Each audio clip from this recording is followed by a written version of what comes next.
নমস্কার। মরমিয়া spiritual society YouTube channel থেকে আবার একটা নতুন এপিসোডে আমাদের যত ভক্তরা রয়েছেন, বন্ধুরা রয়েছেন, শ্রোতারা রয়েছেন, তাদের সবাইকে স্বাগত জানাই। আজকের প্রথম জিজ্ঞাসা করেছে ফিরদৌস আলম খাঁ।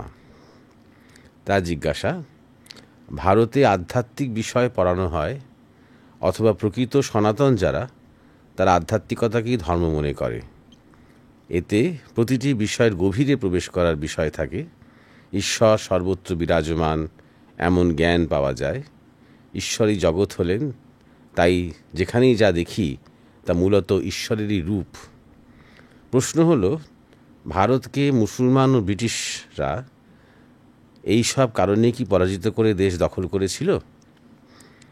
আর আজকাল গেরুয়া পোশাক পরে যারা অন্য ধর্মের লোকজনদের জোর করে জয় শ্রীরাম বলানোর চেষ্টা করে, তারা কি সনাতনের প্রকৃত বিষয় সম্পর্কে বেখবর? জয়গুরু। এটা হচ্ছে জিজ্ঞাসা। তোমার তিনটে ভাগ আছে এই জিজ্ঞাসার মধ্যে। প্রথমে যে কথাটা আমি তোমার কাছে জানতে চাইব, যে আধ্যাত্মিক বিষয় কি পড়ানো যায়?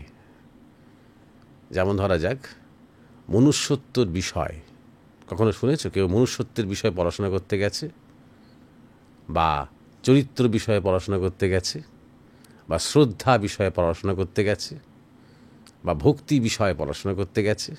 পড়ানো হয় মানেটা কি, তাই না? আধ্যাত্মিক বিষয় নিয়ে আলোচনা করা হয়, আধ্যাত্মিক জীবন যাপন করা হয়, কিন্তু আধ্যাত্মিক বিষয়ে পড়ানো হয়, এটার মানেটা কি?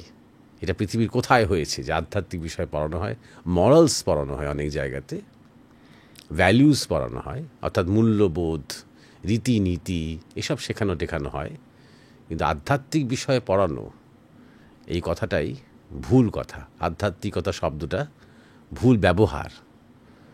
আধ্যাত্মিক শব্দটা সাধারণত বিশেষণ হিসেবে ব্যবহার করা হয়। আধ্যাত্মিক জীবন, আধ্যাত্মিক পথ, আধ্যাত্মিক ব্যক্তি। আধ্যাত্মিকতা মানে হচ্ছে যে কলা বা যে বিজ্ঞানের দ্বারা আমাদের স্বভাবের উত্তরণ হয়, তাকে বলে আধ্যাত্মিকতা। এটা হচ্ছে প্রথম কথা। এই ডেফিনিশনটা মনে রেখো, কারণ পরবর্তীকালে আবার এই ডেফিনিশন আমাদের কাজে লাগবে। দ্বিতীয় কথা হচ্ছে, ভারতে আধ্যাত্মিক বিষয় পড়ানো হয়, এই তথ্যটা তুমি কোত্থেকে পেলে? তুমি কোন দেশে থাকো? আশা করি হয়তো বাংলাদেশে থাকো, কিংবা হয়তো অন্য কোনো দেশে থাকো। তুমি ভারতে খোঁজ নিয়ে দেখেছো যে ভারতের কোনো পাবলিক স্কুলে, কোনো প্রাইভেট স্কুলে আধ্যাত্মিক বিষয় পড়ানো হয়? পড়ানো মানেই তো সেটা নিশ্চয়ই স্কুলে বা কলেজে হচ্ছে। তো সেরকম ধরনের কিছু তুমি দেখেছো? হ্যাঁ, এটা ঠিক যে অনেক মাদ্রাসা আছে যেখানে কোরআন বা হাদিস থেকে শিক্ষা দেওয়া হয়। অনেক খ্রিশ্চান মিশনারি স্কুল আছে যেখানে বাইবেল থেকে শিক্ষা দেওয়া হয়। কিন্তু ভারতের বেশিরভাগ যেগুলো মেইন স্ট্রিম স্কুল কলেজ, সেখানে তো আধ্যাত্মিক বিষয়ে কোনো পড়ানোর কোনো কথা তো আমরা জানি না, বরং সেটা বেআইনি। কারণ আমাদের ভারত সেকুলার, ধর্মনিরপেক্ষ দেশ। এটা তুমি বলতে পারো যে কোনো মঠ মিশনের আন্ডারে যে সমস্ত স্কুল আছে, সেখানে সিলেবাসের পড়াশোনার সাথে সাথে কিছু কিছু আধ্যাত্মিক শিক্ষা হয়তো সেখানে দেওয়া হয়। মহাপুরুষদের কথা সেখানে হয়তো বলা হয়, বা কিছু কিছু জীবনযাপন বা মন্ত্রোচ্চারণ তাদের করানো হয়, সেটা আলাদা কথা। যেটা হয় সারা পৃথিবীতেই যেটা হয়, ধর্মশিক্ষা দেওয়া হয়। ধর্মশিক্ষা বলতে শাস্ত্র থেকে কিছু কিছু শিক্ষা ছোটদের মতন করে শেখানো হয়, কিন্তু সেরকম ধরনের কোনো সিস্টেম আমাদের গণতান্ত্রিক দেশে এবং ধর্মনিরপেক্ষ দেশে সেরকম ধরনের কোনো সিস্টেম নেই। আরেকটা কথা যেটা হয় সেটা হচ্ছে যে ভারতের জীবনের মধ্যে আধ্যাত্মিকতা বা ধর্মচর্চা আছে। সেটা আছে এই কারণে যে স্কুল কলেজের গুণে নয়, সেটা আছে আমাদের সমাজের মধ্যে। ধর্মচর্চার এক দীর্ঘ ইতিহাস আছে। অনেক সাধু সন্ন্যাসী আমাদের দেশে আছেন, অনেক গুরুরা রয়েছেন, যারা আগ্রহী, যারা পিপাসু, যারা জিজ্ঞাসু, তারা গুরুদের কাছে যান এবং তাদের কাছ থেকে কিছু ধর্মশিক্ষা তারা পান। যেটা একটু আগে বলছিলাম, প্রেরণা পান, বিবেক, শ্রদ্ধা, ভক্তি, মনুষ্যত্ব ইত্যাদির শিক্ষার প্রেরণা পান। আশা করি বিষয়টা পরিষ্কার হয়েছে। তোমার এই বলাটা ভুল যে সবাই জেনে বসে আছে ভারতবর্ষের সনাতন ধর্মের প্রকৃত রহস্য, ঈশ্বর সর্বত্র বিরাজমান, সব কিছুর মধ্যে ঈশ্বরকে দেখা যায়, এটা সবাই জেনে বসে আছে। আর জানলেই যে সবাই বোধ হয়ে যায় তাও কিন্তু নয়। এবার তোমার যে জিজ্ঞাসাটা সেটা হচ্ছে, সেই কারণেই মুসলমানরা এবং ব্রিটিশরা এসে ভারতকে দখল করতে পারলো কি না, বা ভারতকে পরাজিত করতে পারলো কি না। অর্থাৎ তোমার লজিক অনুযায়ী যেহেতু ভারতবর্ষের মানুষ ধর্মশিক্ষায় শিক্ষিত এবং সবার মধ্যে ঈশ্বরকে দেখতে পাচ্ছে, তাই এইসব শত্রুদের মধ্যেও বা বিদেশিদের মধ্যেও, জবন কিংবা ম্লেচ্ছদের মধ্যেও তারা বিদেশিদের দেখতে পেয়েছে। এটা তোমার ধারণা। জানি না ধারণা কোত্থেকে এলো, কারণ ধর্মশিক্ষার সাথে সাথে তার মধ্যে দরকার হলে যুদ্ধও যে করতে হয়, বা দরকার হলে প্রচণ্ডভাবেই করতে হয়, এবং একটা ভয়ঙ্করভাবে সেই যুদ্ধের পরিণতি অবধি সেই যুদ্ধটাকে নিয়ে যেতে হয়, সেটা কিন্তু আমরা রামায়ণেও দেখেছি, মহাভারতেও দেখেছি এবং ইতিহাসেও দেখেছি। অর্থাৎ ভারতীয়রা যুদ্ধ করেনি তা কিন্তু মোটেই নয়। এটাও জেনে রাখো যে সহজে কিন্তু মুসলমানরা এসেছে এখানে আর দখল করেছে, ব্রিটিশরা এসেছে এখানে আর দখল করে নিয়েছে, সহজে কিন্তু হয়নি। অনেক কাণ্ড করতে হয়েছে, বহু যুদ্ধে তাদের হারতে হয়েছে। ভারতের বিভিন্ন প্রান্তের রাজারা কঠিন লড়াই করেছেন। অনেক ক্ষেত্রে ভারতের সৈন্যরা জিতেছে, কিছু কিছু ক্ষেত্রে হেরেছে, এবং হেরেছে বেশিরভাগ ক্ষেত্রেই নিজেদের ব্যর্থতা বা নিজেদের দুর্বলতার কারণে নয়, আমাদেরই মানুষের বিশ্বাসঘাতকতার কারণে। আরও একটা কারণে হেরেছে, সেটা হচ্ছে যে যখন বিদেশি কালচার ভারতে ঢুকেছে, তখন যুদ্ধের যে ধর্ম আছে, একটা সংগ্রামের যে ধর্ম আছে, ব্যাটেলফিল্ডের যে ধর্ম আছে, সেটা তারা মানেনি। ওই রকম ধরনের যুদ্ধে আমরা অভ্যস্ত ছিলাম না। অর্থাৎ রাত্রিবেলা সবাই শুয়ে আছে সেই সময় অতর্কিতে আক্রমণ করা, কিংবা ঘরে ঢুকে ঢুকে আক্রমণ করা, কিংবা মেয়েদের ওপরে হামলা করা, এই রকম ধরনের যুদ্ধের জন্য আমরা প্রস্তুত ছিলাম না। আমরা জানি মুখোমুখি লড়াই হবে, যতক্ষণ শত্রুর হাতে অস্ত্র আছে, আমার হাতে অস্ত্র আছে, আমরা যুদ্ধ করব টিল ডেথ। কিন্তু একজন নিরস্ত্র হয়ে গেল, আরেকজন হাতে তখন অস্ত্র আছে, অপেক্ষা করব, যখন সে আবার অস্ত্র তুলে নিতে পারবে তখন আবার যুদ্ধ করব। এই যুদ্ধের নীতিগুলোই আমরা জানি। রামায়ণেও তাই হয়েছে, মহাভারতেও তাই হয়েছে, এবং এইখানেই হয়তো আমাদের ভারতীয়দের অনেক ক্ষেত্রে ভুল হয়েছে। অন্য কালচার, অন্য শিক্ষা, যেন তেন প্রকারেণ যুদ্ধে জিততে হবে, ছলে বলে কৌশলে যুদ্ধে জিততেই হবে, এই ধরনের মানসিকতার সাথে আমরা অভ্যস্ত ছিলাম না। হয়তো অভ্যস্ত হওয়া উচিত ছিল, হয়তো হোমওয়ার্ক করা উচিত ছিল, সেটা হয়তো তুমি বলতে পারো।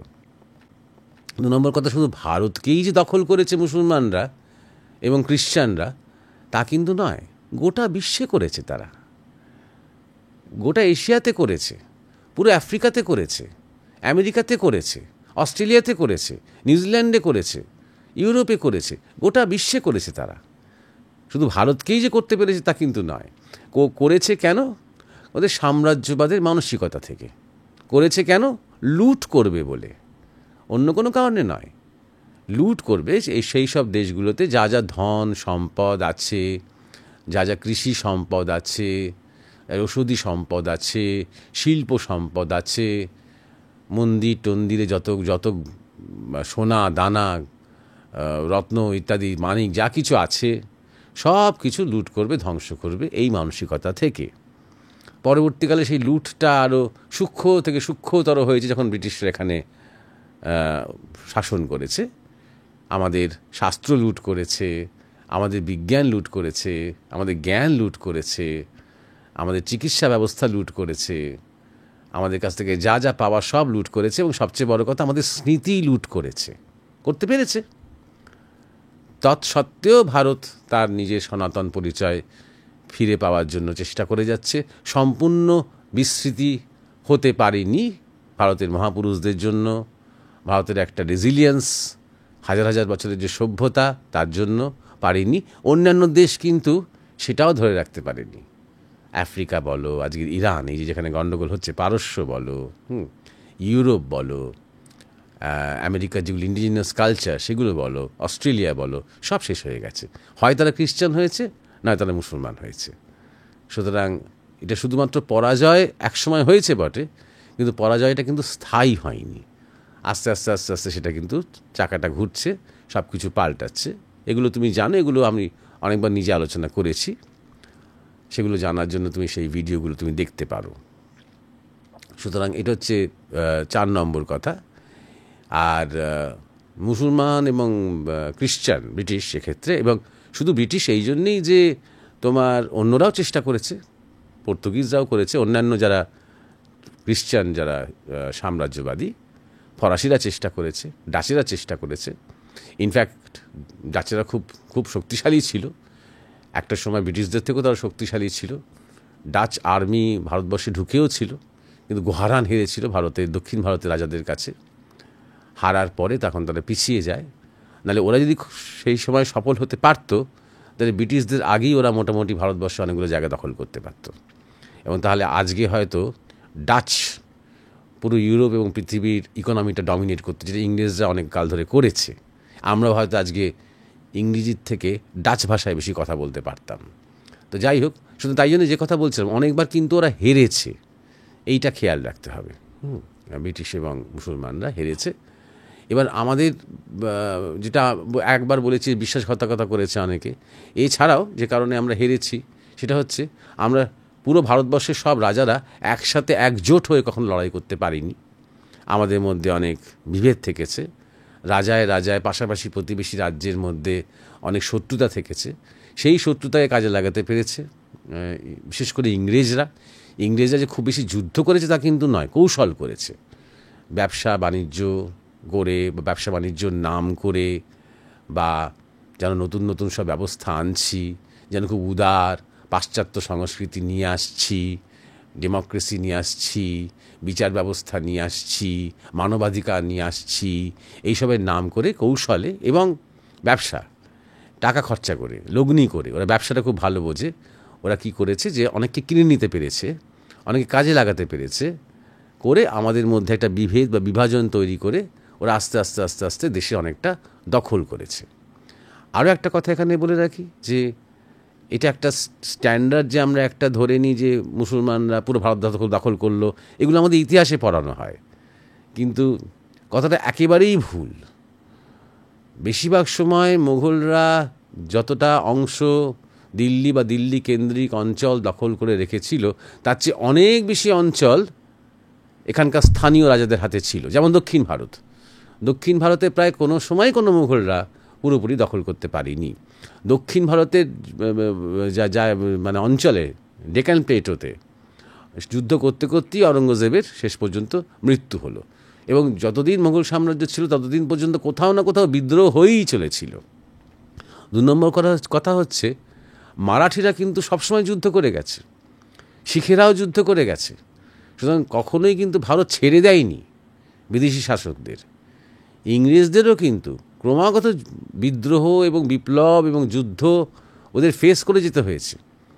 1857 সালে সিপাহী বিদ্রোহ একটা বিশাল স্বাধীনতার প্রথম যুদ্ধ ওটা, এবং তারপর থেকেই অনেক নতুন নতুন আইন এসে গেল।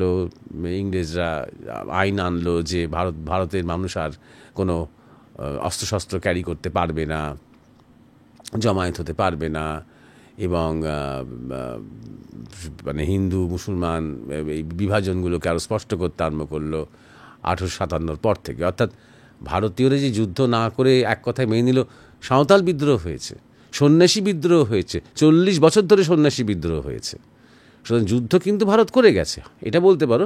একাট্টা হয়ে, পুরো ভারতবর্ষ একাট্টা হয়ে, একটা রাষ্ট্র হয়ে, একটা সৈন্যবাহিনী তৈরি করে যুদ্ধ করতে পারেনি, কারণ ওই কনসেপ্টটা পৃথিবীতে তার আগে ছিল না। দ্বিতীয় বিশ্বযুদ্ধের আগে নেশন স্টেট কনসেপ্টটা ছিল না, এম্পায়ার কনসেপ্টটা ছিল, অর্থাৎ সাম্রাজ্য বা রাজত্বের কনসেপ্ট ছিল। নেশন স্টেট কনসেপ্টটা অনেক আধুনিক একটা বিবর্তন। দ্বিতীয় বিশ্বযুদ্ধের পর থেকে, তারপর থেকে ওই নেশন এবং nation state, national army, national language, national race ইত্যাদি ইত্যাদি এই কনসেপ্টগুলো এসেছে। সুতরাং ইতিহাসটা একটু ভালো করে জেনে নাও। এর সাথে ধর্ম বা বিচারের তেমন কোনো সম্পর্ক নেই।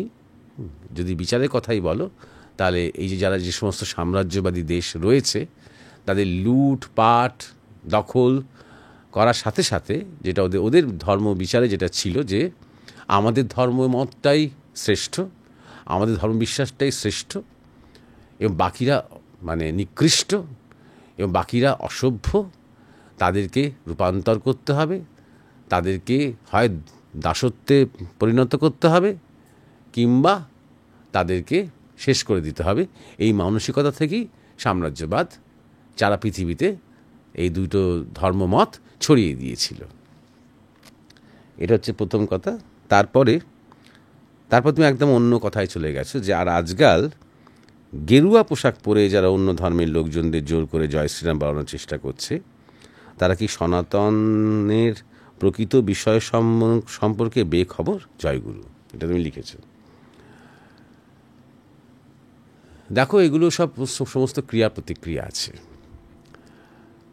আমাকে যদি ব্যক্তিগতভাবে বলো, আমি কখনো এরকম ধরনের কাজ করব না যে কাউকে জোর করে তাকে কারোর একটা নাম বলানোর চেষ্টা করব না, তার ধর্মবিশ্বাসের যেটা অনুকূল নয় বলে সে মনে করে সেটা করব না।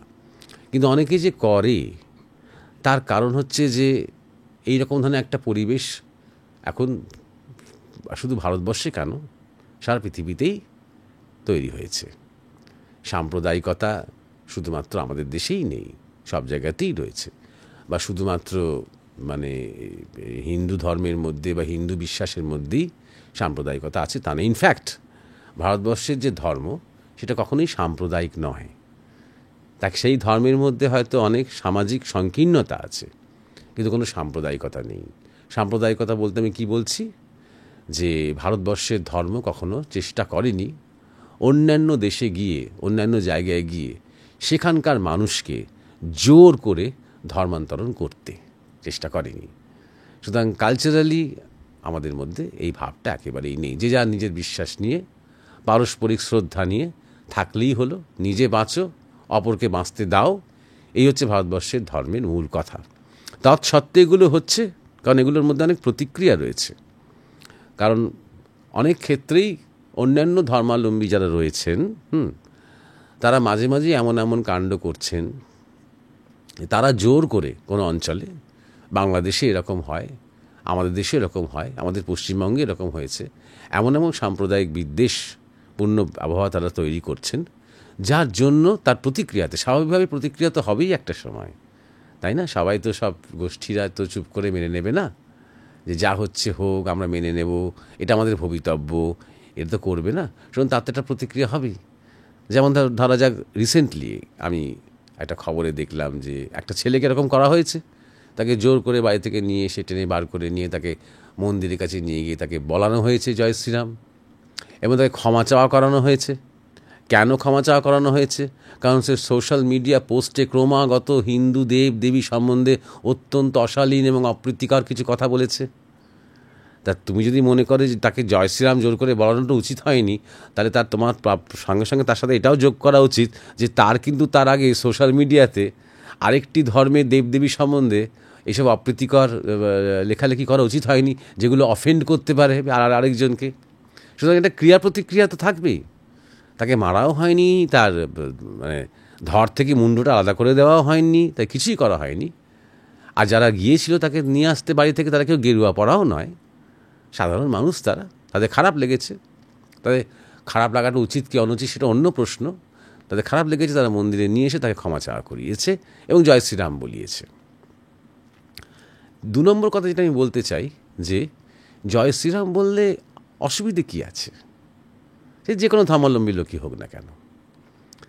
আমার তো মনে হয় কোনো একটা মানুষের আল্লাহু আকবার বলতে কোনো অসুবিধার কথা নয়। কারণ শব্দটার মানে হচ্ছে যে আল্লাহ হচ্ছেন মহান, আল্লাহ ইজ গ্রেট, আল্লাহ মহত্তর, তিনি শ্রেষ্ঠ।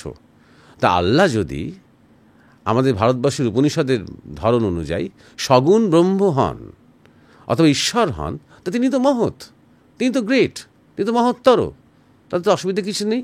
তেমনই সনাতনে আছে মানেই তো তার পক্ষে বলা এটা কোনো অসুবিধা নেই। যে তার মধ্যে এই নয় যে সে ধর্মান্তরণ হয়ে গেল, তার মধ্যে এই নয় যে সে আজকে বৈষ্ণব ধর্ম থেকে ইসলাম ধর্ম গ্রহণ করলো, তা তো নয়। ঠিক তেমনই একজন মুসলমানই হোক, একজন খ্রিস্টান হোক, একজন ইহুদি হোক, একজন বৌদ্ধ হোক, যেই হোক, তার পক্ষে জয় শ্রীরাম বলতে অসুবিধা কী আছে? জয় শ্রীরাম কথাটার তাৎপর্য কি? 12,000 বছর আগে একজন মহান মানুষ ছিলেন, যাকে মর্যাদা পুরুষোত্তম বলা হয়। তিনি তার কাজে কর্মে, তার রাজশাসনে, তার তার ব্যবহারিক জীবনে, তার বিবাহিত জীবনে, তার ধর্মে, তার চরিত্রে একজন পারফেক্ট উদাহরণ দেখিয়েছেন। তিনি একটা পারফেকশনের প্রতিমূর্তি, তাই তাকে বলা হয় পুরুষোত্তম, মর্যাদা পুরুষোত্তম। তিনি একটা মডেল। একজন মানুষ, একজন পুরুষ, একজন রাজা কেমন হওয়া উচিত তার তিনি একটা মডেল। তিনি একটা আমাদের সভ্যতার আইকন। তিনি হিন্দুও নন, তিনি মুসলমানও নন, তিনি খ্রিস্টানও নন, তিনি বৌদ্ধও নন, তিনি কিছু নন। তিনি সভ্যতার একটা পূর্ণাঙ্গ। তখন এইসব ধর্মের নামগুলো ছিল না, তখনও বিকল্প কিছু ছিল না, অন্তত ভারতবর্ষের ভূমিতে একটা বিকল্প কোনো মানে ধর্মমত, ধর্মবিশ্বাস, যারা যারা সেই বিশ্বাস নিয়ে মারামারি করে, এরকম ধরনের কিছু ছিল না সেই সময়। তিনি বহু সাধু সঙ্গ করেছেন, তিনি বহু গুরু সঙ্গ করেছেন, তিনি বহু তপস্যা করেছেন, কিন্তু সেই ধর্মটার কি নাম এটা কখনো তার জিজ্ঞাসা করতে হয়নি তাকে কখনো। তা তিনি হচ্ছেন এই সভ্যতার একজন পুরাণ পুরুষ, একজন বিরাট পুরুষ, একটা আদর্শ, একটা দৃষ্টান্ত, যার কাছ থেকে আমাদের এই সভ্যতা এখনও অনেক কিছু শিখি আমরা। এবং এখন যারা ভারতবর্ষে, পুরো উপমহাদেশে এবং এশিয়ার বহু জায়গাতে যারা বেঁচে আছি, তারা সেই মানে 12,000 কেন 30,000 বছর সভ্যতার উত্তরসূরি। আজকে হয়তো অনেকে তার মধ্যে মুসলমান হয়ে গেছে, খ্রিস্টান হয়ে গেছে, বৌদ্ধ হয়ে গেছে, শিখ হয়ে গেছে, কেউ কেউ নিজেকে হিন্দু বলছে, কিন্তু সেই পুরুষটিতে একজনই আছেন যিনি এই পুরো সভ্যতাটির একজন নক্ষত্র হয়ে আছেন, যেমন শ্রীকৃষ্ণ। তারপরে, তার অনেক পরে। তাহলে জয় শ্রীরাম বলতে তাহলে অসুবিধে কী আছে? তার মানে কি আমি আমার নিজের ধর্মবিশ্বাসের সাথে বিশ্বাসঘাতকতা করছি? একেবারেই নয়। একজন ইসলাম ধর্মাবলম্বী লোক, তার যে মত, তার যে বিশ্বাস, সেটা তো 1400 বছরের, আর সেটা তো আরব দেশের সংস্কৃতি থেকে এসেছে সেই বিশ্বাসটা। আর এটা তো ভারতের ভূমিতে আছে, আমাদের সভ্যতার মধ্যে নিহিত আছে।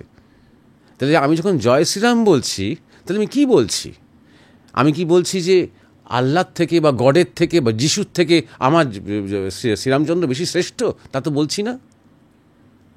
শ্রীরামচন্দ্রের যে জীবনের ভিশন, তার যে জীবনের আদর্শ, তার যে জীবনের দর্শন, তার জয় হোক, অর্থাৎ সত্যের জয় হোক, মর্যাদার জয় হোক, চরিত্রের জয় হোক, মানবতার জয় হোক, এটাই তো বলতে চাইছি, তাই না?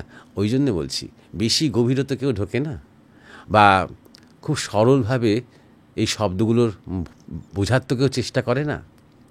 বাহ্যিক শুধু কিছু স্লোগান নিয়ে আমরা মারামারি করছি, বা আমাদের মধ্যে অনেক ভুল বোঝা তৈরি হচ্ছে। আশা করি বিষয়টা এবার তোমার কাছে পরিষ্কার হয়েছে। এবার যে দ্বিতীয় যে জিজ্ঞাসা, এই জিজ্ঞাসাটা এসেছে বাংলাদেশ থেকে। জিজ্ঞাসা করেছে গীতা রায়। এর জিজ্ঞাসা হচ্ছে, গুরুজি নমস্কার, আমি গীতা বাংলাদেশ থেকে বলছি। রাধা নামের মহিমা শক্তি কতখানি গভীর, এই বিষয়ে কিছু বুঝিয়ে বলবেন। কোনো মহিমা শক্তি নেই রাধা নামের। তোমার গীতা নামের কোনো মহিমা শক্তি নেই, যতক্ষণ না পর্যন্ত ভগবত গীতা আমার জীবনে জ্যান্ত হয়ে উঠছে। যখন হবে, তখন একবার তোমাকে গীতা নামে ডাকবো, আর আমার মনে পড়ে যাবে ভগবত গীতার শিক্ষা। আমার ভেতরে আর যেন একদম চনমন করে উঠবে ভেতরটা, অন্তঃকরণটা। শ্রীকৃষ্ণের সেই বলা অর্জুনকে মনে হবে যেন আমাকেই বলছেন। তবে তার মহিমা, না জাস্ট একটা নাম, একটা শব্দ। ঠিক তেমনই রাধা নামের ক্ষেত্রেও তাই। রাধা নামের পেছনে যে ভাবটা রয়েছে, নামের পেছনে যে নামই রয়েছে, সেই সম্বন্ধে যতক্ষণ না পর্যন্ত আমাদের উপলব্ধি তৈরি হচ্ছে, ততক্ষণ পর্যন্ত কোনো মহিমা নেই। রাধা নাম কেন, আশেপাশে অনেকেরই নাম তুমি কৃষ্ণ দিতে পারো, বা গণেশ দিতে পারো, বা তুমি শিব দিতে পারো, রাম নাম দিতে পারো। দিলেই যে একটা মহিমা হয়ে যাবে, দিলেই যে তার কথা মনে পড়ে যাবে, মানে আসল তত্ত্বটা মনে পড়ে যাবে, বা আসল মহাপুরুষকে মনে পড়ে যাবে, তার কিন্তু কোনো মানে নেই, তাই না? কেউ তার ছেলের নাম নরেন দিতে পারে, নরেন বলে ডাকলেই যে তার বিবেকানন্দকে মনে পড়ে যাবে, বা বিবেকানন্দ একটা রিয়েলাইজেশন তার মধ্যে জাগতে আরম্ভ করবে, বা তারও যে মনে পড়ে যাবে, এটা কিন্তু কোনো মানে নেই যতক্ষণ না পর্যন্ত সেই শিক্ষাটা আমরা পাচ্ছি, যতক্ষণ না পর্যন্ত সেই ভাবটা আমাদের মধ্যে জাগছে। এইবার রাধাকে নিয়ে কিছু বলছি। রাধা বলে ঐতিহাসিক যুগে অর্থাৎ শ্রীকৃষ্ণের সময়তে সত্যিই কি কেউ ছিলেন? এই নিয়ে কিন্তু অনেক পণ্ডিতদের মধ্যে মতভেদ আছে। মহান ঋষি ব্যাসদেব তিনি শ্রীকৃষ্ণের যে জীবনী লিখেছিলেন, যে ভাগবতম লিখেছিলেন, সেখানে কিন্তু রাধা নামের কোনো উল্লেখ নেই। সেখানে বৃন্দাবনের কথা আছে এবং সেখানে বলা হয়েছে প্রধানা গোপিনী একজন ছিলেন। সেই প্রধানা গোপিনীর নাম যে রাধা, এমন কোনো কথা নেই। তো রাধা নামটা এসেছে কি করে? রাধা নামটা এসেছে পরবর্তীকালে বৈষ্ণব সাহিত্যের মাধ্যমে। এবং যারা বৈষ্ণব সাহিত্য বা বৈষ্ণব পদাবলী বা বৈষ্ণব গান রচনা করেছেন, তারা কেউ সাধারণ মানুষ নন, তারা সবাই সাধক, তারা সবাই ভক্ত। তাদের সেই সাধনার মাধ্যমে তারা যে বৃন্দাবন তত্ত্ব প্রত্যক্ষ করেছেন, যে বৃন্দাবন লীলা তারা দেখেছেন, সেই প্রত্যক্ষ তাদের দর্শন থেকে তারা রাধা নামের সন্ধান পেয়েছেন বলতে পারো। তার সাথে এটাও বলতে পারো যে রাধা, কৃষ্ণ এবং গোপিনী এবং শ্রীকৃষ্ণদের যে বিরাট যে বৃন্দাবন লীলা রয়েছে, তার অনেক কিছু তারা অবগত হয়েছেন, তাদের নিজেদের সাধনার দ্বারা হয়েছেন। আদৌ ঐতিহাসিকভাবে সেটা ঘটেছিল কি না সেটা গুরুত্বপূর্ণ নয়। তার মানে যে সেটা মিথ্যা হয়ে গেল তাও কিন্তু নয়। ইনফ্যাক্ট সেটা বেশি সত্য, যেটা তারা সাধনার মধ্যে বুঝতে পেরেছেন। আর সাধনার মধ্যে যেটা বুঝতে পেরেছেন সেটা বেসিক্যালি কিন্তু দেহতত্ত্বর গল্প। দেহতত্ত্ব আমাদের শরীরের মধ্যে যেটা হয়, তাই বলা হয় নিত্য বৃন্দাবন, তাকে বলা হয়। এটা খুব ভালো করে বুঝতে হবে। নিত্য বৃন্দাবন যেটা চলছে আমাদের শরীরের মধ্যে, শরীরের মধ্যে কোথায় চলছে, কিভাবে চলছে, সেই কথায় আমি আসছি। অতএব এইটা খুব গুরুত্বপূর্ণ কথা, যেটা একটা স্পিরিচুয়াল কনসেপ্ট, সেই দিকে বেশি আমাদের মন দিতে হবে। রাধা বিবাহিত ছিলেন কি না, তার সেই জটিলা কুটিলা শাশুড়ি এবং ননদী ছিল কি না, এবং আয়ন ঘোষকে আয়ন ঘোষের সাথে তিনি এক ধরনের মানে বিশ্বাসঘাতকতা করেছিলেন কিনা পরকীয়া প্রেমের দ্বারা, ইত্যাদি ইত্যাদি। এইসব তত্ত্বের মধ্যে আমি যাচ্ছি না, কারণ জটিলা কুটিলার নামটা শুনলেই বুঝতে পারছো যে এটা কোনো ঐতিহাসিক নাম হতে পারে না। জটিলা এবং আমাদের সংসারটা তাই জটিল এবং কুটিল, তাই শাশুড়ির নাম জটিলা, ননদীর নাম কুটিলা। তো যাই হোক, শুধু এইটা হচ্ছে প্রথম কথা। এবার রাধা ভাবের কথায় আসি। শ্রী রাধিকা আমাদের গুরু মহারাজ বলতেন, রাধা কিন্তু কোনো নারী নন। আমরা এবার কিছুটা ভাবে আসছি বা তত্ত্বে আসছি। রাধা এক শক্তি, তাই জন্য তাকে বলা হয় শ্রী রাধিকা। অর্থাৎ এই শক্তি পুরুষ নারী নির্বিশেষে এই শক্তি জাগে, এবং যতক্ষণ এই শক্তির আমরা স্পর্শ পাচ্ছি, আঁচ পাচ্ছি, ততক্ষণ রাধা হচ্ছেন এই গ্রামে গ্রামে যে কীর্তন হয়, যে কীর্তনে আমরা একটু মজা পাই, একটু রস পাই, পরকীয়া প্রেমের, লুকোনো লুকোনো গোপন গোপন প্রেমের, এবং কিছুটা একটু একটু মানে রোম্যান্টিক এবং সেক্সুয়াল অ্যাঙ্গেল থেকে রস পাই, তার বেশি আর কিছু নয়। এবং তারই সুযোগ নিয়ে অনেকে কৃষ্ণচরিত্র নিয়ে অনেক গাল মন্দ বা নিন্দা কটূক্তি করতে চেষ্টা করেন। তাই জন্য এই ব্যাপারটা আমাদের ভালো করে বুঝতে হবে। তাই জন্য স্বামী বিবেকানন্দ বলেছিলেন, বিন্দুমাত্র কামগন্ধ থাকলে বৃন্দাবনে প্রবেশ করার অধিকার নেই। যতক্ষণ পর্যন্ত আমাদের মন অত্যন্ত তামসিক হয়ে আছে, আমাদের মন জাগতিক হয়ে আছে, ততক্ষণ পর্যন্ত রাধা নামের কোনো মহিমা একেবারেই নেই। কিন্তু কার কাছে রাধা নামের মহিমা আছে বলো তো? ঠাকুর শ্রীরামকৃষ্ণের কাছে রাধা নামের মহিমা আছে, যিনি গান শুনতে শুনতে রাধার নাম করতে গিয়ে বলতে বলতে সমাধিস্থ হয়ে যেতেন। সেটা কিন্তু কোনো সাধারণ কোনো মেয়ের কথা তিনি ভাবছেন না, সেটা কিন্তু তিনি বৃন্দাবনে কোনো একজন কৃষ্ণ কিশোরের কোনো একজন প্রেমিকার কথা তিনি ভাবছেন না। তার মধ্যে যে রাধা তত্ত্ব, সেটা এমনভাবে জেগে উঠছে, এমন শিখরের দিকে চলে যাচ্ছে, যা তার শরীর নিস্পন্দ হয়ে যাচ্ছে, নিস্তব্ধ হয়ে যাচ্ছেন। সেই জায়গায় পৌঁছতে গেলে আমাদের ব্যাপারটা বুঝতে হবে যে শ্রী রাধিকা তিনি কোনো নারী নন, তিনি কোনো পুরুষ নন, তিনি শক্তি নিউট্রাল, শক্তির মধ্যে কোনো লিঙ্গভেদ নেই। এবারে আমাদের মধ্যে যারা এখনো পর্যন্ত হয়তো সেইভাবে আধ্যাত্মিক জীবনে প্রবেশ করেনি, হয়তো জিজ্ঞাসা করে, অনেক কৌতূহল নিবারণ করে, অনেক প্রশ্ন ছোঁড়ে, কিন্তু এখন আধ্যাত্মিক জীবনে প্রবেশ করেনি, তাদের মধ্যে এখন একটা অভাব রয়েছে, বিরাট একটা অভাব রয়েছে। কেউ সে অভাবটা বুঝতে পারে, কেউ এখনও সেটা টের পায়নি। তারা জাগতিক চাওয়া পাওয়া বা তাদের অ্যাম্বিশন, তাদের সংসার, তাদের ক্ষুদ্র ক্ষুদ্র প্রত্যাশা, মোহ, এর মধ্যে এমনই মত্ত হয়ে আছে, সেটাকেই তারা ভালো থাকা বলে মনে করছে।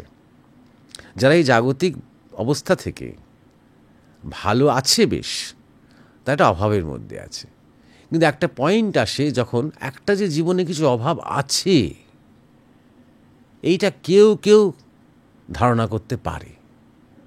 ধীরে ধীরে এই অভাববোধটা বাড়তে আরম্ভ করে, যে জীবনে যেন সবই আছে কিন্তু কিছু একটা নেই, যেন হাঁপিয়ে পড়ছি, যেন শুধু দৌড়চ্ছি, যেন আর পারছি না, কি একটা যেন নেই। এই যে অভাব বোধ একটা হতে আরম্ভ করে, একটা অস্তিত্বের সংকট আসতে আরম্ভ করে, তখন সে এবার খোঁজে, কোনো মানুষকে খোঁজে বা কোনো সোর্স খোঁজে, কোনো বই, শাস্ত্র, গুরু, সাধু, কাউকে একটা খোঁজার চেষ্টা করে যে এই অভাবটাকে বুঝবে। তখন তার মধ্যে আস্তে আস্তে একটা স্থিতি আসতে আরম্ভ করে, যত সে সাধু সঙ্গ করে, অন্তত জেনারেল ধারণা হতে আরম্ভ করে তার জীবনের আসল উদ্দেশ্যটা কী, এটুকু বুঝতে আরম্ভ করে যে আমার মধ্যে অভাববোধটা কেন। কারণ আমার আসল যে পথ চলা কথা, সেই চলাটা আমার জীবনে এখনও শুরু হয়নি। আমি এখনও বৃত্তাকারে একই জায়গার মধ্যে ঘুরছি, শুধু কামনা, বাসনা, কর্মফল, জন্ম, মৃত্যু, এই একই জায়গার মধ্যে ঘুরছি, একই জিনিস চেয়ে আসছি। খাবো, পরবো, বাঁচবো, বিয়ে করবো, সন্তানাদি হবে, এই একই জিনিস আমি বারবার রিপিট করে যাচ্ছি। এটা যখন সে বুঝতে পারে, তখন সে গুরুর সান্নিধ্যে এসে হয়তো মন্ত্র পেয়ে, দীক্ষা পেয়ে সে সাধনা শুরু করে। এবং সাধনা শুরু করে কিসের ওপর ভিত্তি করে? গুরু তাকে কিসের উপর ভিত্তি করে সাধনা দেন? তার স্বভাবের উপরে। তাহলে এইবার সে তীব্র অভাব বোধ থেকে স্বভাবে এলো। এই স্বভাবে সাধনা করতে করতে ধীরে ধীরে সেটি ভক্তিমার্গের হয়। রাধা নাম কিন্তু জ্ঞান মার্গীদের জন্য নয়, যোগ মার্গীদের জন্য নয়, সবার জন্য নয়, ভক্তিমার্গের। তাও ভক্তিমার্গের সবার জন্য নয়, কারণ ভক্তির আবার অনেকগুলো ভাব রয়েছে, অনেকগুলো দিক রয়েছে। শান্ত, দাস্য, সখ্য, বাৎসল্য, মধুর। এবার যখন ভক্তিভাবে এলো, তখন গুরুর সাথে, ভগবানের সাথে, ইষ্টের সাথে তার একটা সম্পর্ক তৈরি হলো। যখন সম্পর্ক তৈরি হয়, তখন কিসের ভিত্তিতে তৈরি হয়? কোনো একটা ভাবে তৈরি হয়, কোনো একটা ভাব দিয়ে তৈরি হয়। ধরা যাক আমার ইষ্ট আমার পিতার মতন, তাহলে তার সাথে আমার কী ভাব? সন্তান ভাব। বা আমার ইষ্ট আমার প্রভুর মতন, তার সাথে আমার কী ভাব? দাস্য ভাব। সেই রকম ধরনের। সুতরাং এইটা যখন তার মধ্যে তৈরি হলো, তখন সে আবার স্বভাব থেকে ভাবে এলো। স্বভাবে সাধনা করতে করতে সেই স্বভাবের তুমুলে যখন চলে যাচ্ছে, তখন স্বটা সরে যাচ্ছে, এই ভাবটা এসে গেল তার মধ্যে। আস্তে আস্তে আমিটা তখন তুমির দিকে চলে যাচ্ছে। এইবার সেই ভাব যখন চরমে চলে যাচ্ছে, এটা সাধারণত মধুর ভাবই হয়, এবং এগুলো রেয়ার, খুব বিরল। একটা যুগে একজনের হয় কিনা সন্দেহ। তখন যে বিরাট একটা শক্তি উত্থান হতে আরম্ভ করে, যে শক্তির ধাক্কায় আমাদের শরীর, আমাদের কামনা বাসনা, আমাদের জন্মান্তর, আমাদের অতীত ভবিষ্যৎ সব একদম নিমেষের মধ্যে পুড়ে ছাই হয়ে গিয়ে সেই শক্তি তত্ত্ব করে উঠতে আরম্ভ করে, সেই শক্তিকে বলে মহাভাব। সেই মহাভাবকে বলে রাধা বা রাধিকা। এই হচ্ছে মহিমা, এই হচ্ছে আসল ব্যাপারটা। আমাদের গুরু মহারাজ সংযোজন করতেন এর সাথে আমাদের জীবনের যে ধারা, সাধারণ জীবনের যে ধারা, তা নিম্নমুখী। অর্থাৎ আমরা গ্র্যাভিটির নিয়ম ফলো করে আমরা সবাই ওপর থেকে নিচের দিকে নামছি বা পড়ছি। আমাদের শক্তি যে তরঙ্গ, সেই তরঙ্গটা পোটেনশিয়াল হয়ে আমাদের ব্রেনে রয়েছে। সেই ব্রেন থেকে আমাদের শক্তি কিসের টানে? কামনার টানে, বাসনার টানে নিচের দিকে নামছে, করে আমরা ক্রমাগত ক্ষয় করছি। এটাই হচ্ছে ধারা। ধারাটা সবসময় নিম্নবাহী, এটাই মূল স্রোত। আমরা যে মূল স্রোত কথাটা ব্যবহার করি না, এই মূল স্রোত কিন্তু সবসময় নিচের দিকে। এই স্রোত, এই ধারা যখন সাধনার দ্বারা এবং গুরু কৃপাতে উল্টে যায়, তাতে বাঁধ লেগে সেই স্রোতটা একদম উল্টে যায়, উল্টে গিয়ে আবার ঊর্ধ্বমুখে উঠতে আরম্ভ করে, তখন সেই ধারা উল্টে গিয়ে রাধা হয়ে যায়, ধারা থেকে রাধা হয়ে যায়। এটা হচ্ছে রাধা তত্ত্বের আসল মহিমা। শক্তি যখন ঊর্ধ্বমুখী হয়, সুতরাং সেটা যতক্ষণ না পর্যন্ত সেটা হচ্ছে, অর্থাৎ যতক্ষণ না পর্যন্ত কিন্তু সাধনা হচ্ছে, ততক্ষণ পর্যন্ত রাধা নামের কোনো মহিমা নেই। তা আগে এই যে কথাগুলো শুনলে, এই কথাগুলো শুনে অন্তত নিজেকে এইটুকু তুমি বলতে পারবে যে রাধা নামটা যখন করব, তখন আমি কিন্তু কোনো একটা সাধারণ একজন নারীর নাম বা কোনো দেবীর নাম বা শ্রীকৃষ্ণের সবচেয়ে প্রিয় পাত্রী যিনি, শ্রীকৃষ্ণের লাদিনী শক্তি যিনি, তার কথা ভাবছি বললে কিছু বুঝবে না তুমি। সেই লাদিনী শক্তি পুরুষোত্তমের স্বভাব তিনি। যদি আমরা শ্রীকৃষ্ণতেই যাই, যদি ঐতিহাসিক চরিত্র তার কাছেই আমরা যাই, তাহলে রাধা হচ্ছেন মানে শ্রীকৃষ্ণের স্বভাব। শ্রীকৃষ্ণের স্বভাব একটা নারী রূপে সামনে রয়েছে, প্রকট হয়েছে। এই তত্ত্ব সাধারণ ভক্তের পক্ষে বোঝা অসম্ভব। তাই জন্যে বলছি, তিনি লাদিনী শক্তি। শ্রীকৃষ্ণকে আহ্লাদ দিতে তার জন্ম। অর্থাৎ যখন রাধা সামনে থাকেন শ্রীকৃষ্ণের, তখন শ্রীকৃষ্ণের যে তার শক্তি এবং সামর্থ্য চরম অবস্থায় চলে যায়, তাকেই বা লাদিনী শক্তি। সেই সময় তার পূর্ণ পুরুষোত্তম সত্তার বিকাশ হয়। একদম সবচেয়ে সমর্থা নারী তিনি। যতক্ষণ পর্যন্ত আমরা সাধনাতে কিছু না এগোচ্ছি, ততক্ষণ পর্যন্ত রাধা নামের কোনো মহিমা কথা না ভাবলেই ভালো হয়। বরং তুমি তোমার গুরু নির্দিষ্ট যে সাধনার জন্য তোমাকে নির্বাচিত করা হয়েছে, সেই সাধনায় তুমি এগিয়ে যাও। তোমার মধ্যে ভাব জাগুক, তখন আস্তে আস্তে তুমি হয়তো মধুর ভাব কিছুটা বুঝতে পারবে। নিজে তাতে পার্টিসিপেট করতে পারবে কি পারবে সেটা গুরুর ব্যাপার। যখন বুঝতে পারবে, তখন তুমি হয়তো মহাভাব কিছুটা বুঝতে পারবে।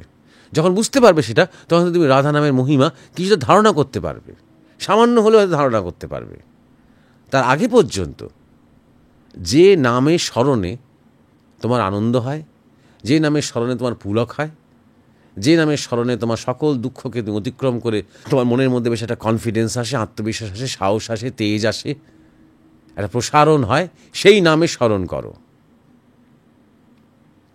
যখন একটা স্টেজ পৌঁছবে, তারপর রাধা কৃষ্ণের যে রাধা, তাকে ভাবার চেষ্টা করবে।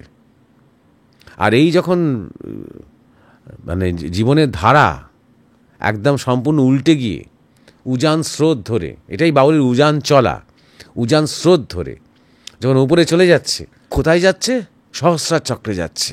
ওই সহস্রার চক্রে কি আছে? ওখানেই কদম গাছ, নদীর ধারে কদম গাছ, যমুনার ধারে, ওখানেই কৃষ্ণ বাঁশি বাজাচ্ছেন। অর্থাৎ শ্রীকৃষ্ণ হচ্ছেন সহস্রার তত্ত্ব, আর সেইখানে রাধা পৌঁছে যাচ্ছেন। সবসময় আমরা দেখি যে শ্রীকৃষ্ণকে একটা ভিজিট করতে আসছেন রাধাকে বা গোপিনীদের কাছে, গোপিনীরা বারবার তাকে ছুটে যাচ্ছে। এটা সাধনার বিষয়টা রূপকর্থে বলা হচ্ছে। তিনি ডাকছেন। কিভাবে ডাকছেন? বাঁশি বাজিয়ে। অর্থাৎ পিনিয়াল গ্ল্যান্ড থেকে আমাদের কনসেন্ট আকর্ষণ করা হচ্ছে। কৃষ্ণ নামটার মানেই তাই, যিনি কর্ষণ করেন। কর্ষণ থেকেই আকর্ষণ কথাটা এসেছে। তার বাঁশির ডাক মনে হচ্ছে তিনি নিচ থেকে টানছেন ওপরের দিকে। সেই টানে সাড়া দিয়ে যিনি অবশেষে কাছাকাছি যেতে পারছেন, এবং তিনি গোপনে যাচ্ছেন বলে তিনি গোপী। রাধা রাত্রির বেলায় হাতে প্রদীপ নিয়ে অন্ধকারে চুপিসারে গোপন অভিসার করছেন শ্রীকৃষ্ণের কাছে পৌঁছানোর জন্য। এই গোপন অভিসার মানে কি? মানে হচ্ছে সুষুম্না নাড়ি দিয়ে তিনি পৌঁছচ্ছেন। শ্রীকৃষ্ণের কাছে বা পৌঁছানোর চেষ্টা করছেন, হচ্ছে গোপন অভিসার। তাহলে এখানে পিনিয়াল পয়েন্ট হচ্ছেন শ্রীকৃষ্ণ।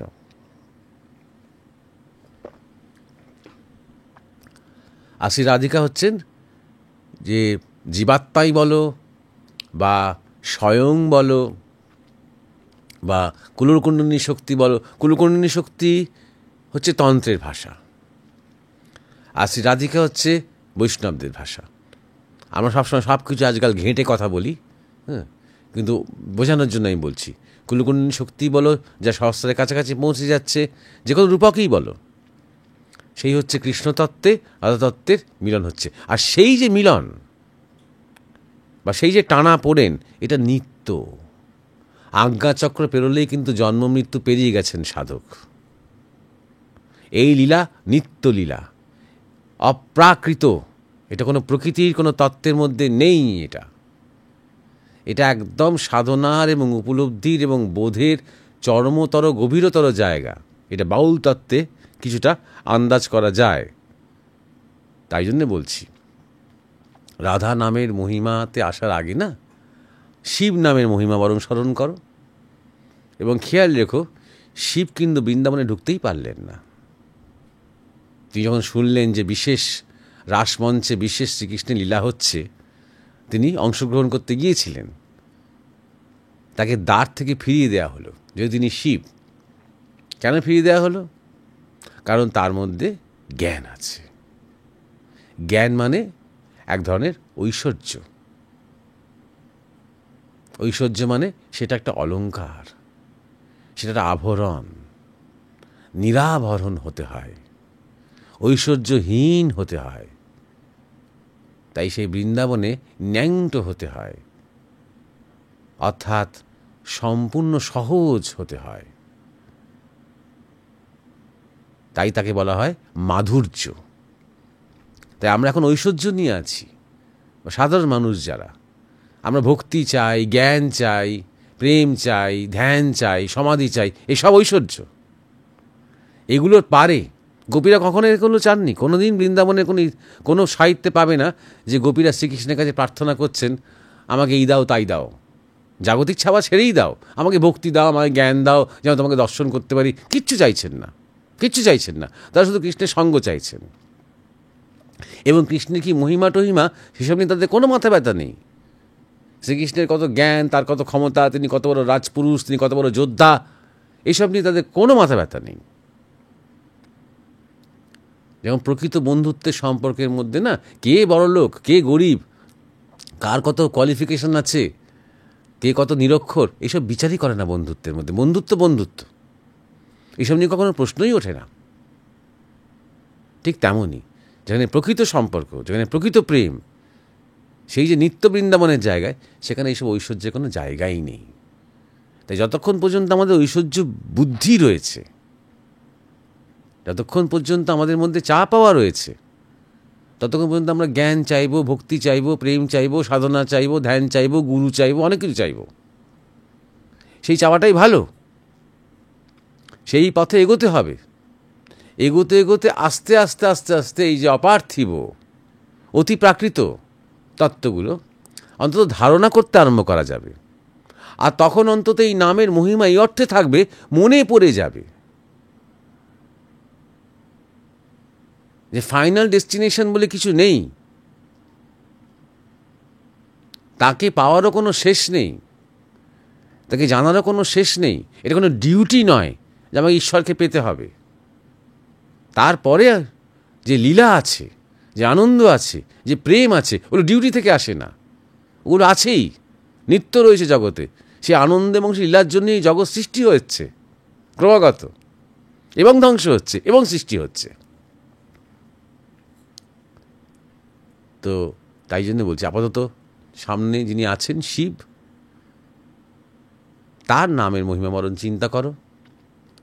কৃষ্ণকে যদি চিন্তা করতেই হয়, তাহলে যে গীতা শ্রীকৃষ্ণ যিনি অর্জুনকে উপদেশ দিচ্ছেন, তার কথা চিন্তা করো। সাধুগুরুরা যেগুলো বলছেন, যে সিম্পল, সব কিছুর একটা পর্যায় আছে, তাই না? একটা স্কুল, কলেজ, বিশ্ববিদ্যালয়, গবেষণাগার, একটা পর্যায় আছে, সিকোয়েন্স আছে।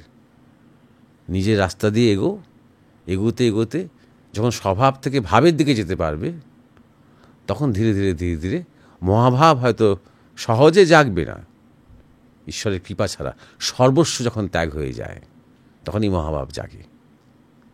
রাধার বা গোপিনীদের সব ভুল হয়ে যেত, যখন বাঁশি বাজতো না, সংসার টংসার কিচ্ছু থাকতো না, সব ভুল হয়ে যেত।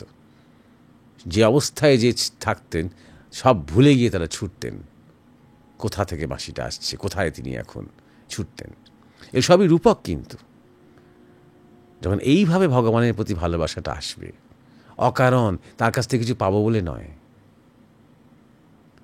এইভাবে যখন আসবে, তখন মহাভাবের যে শক্তিটা, সেটা কিছুটা আঁচ করতে পারবে। আজ তাহলে এই অবধিই থাক। নমস্কার।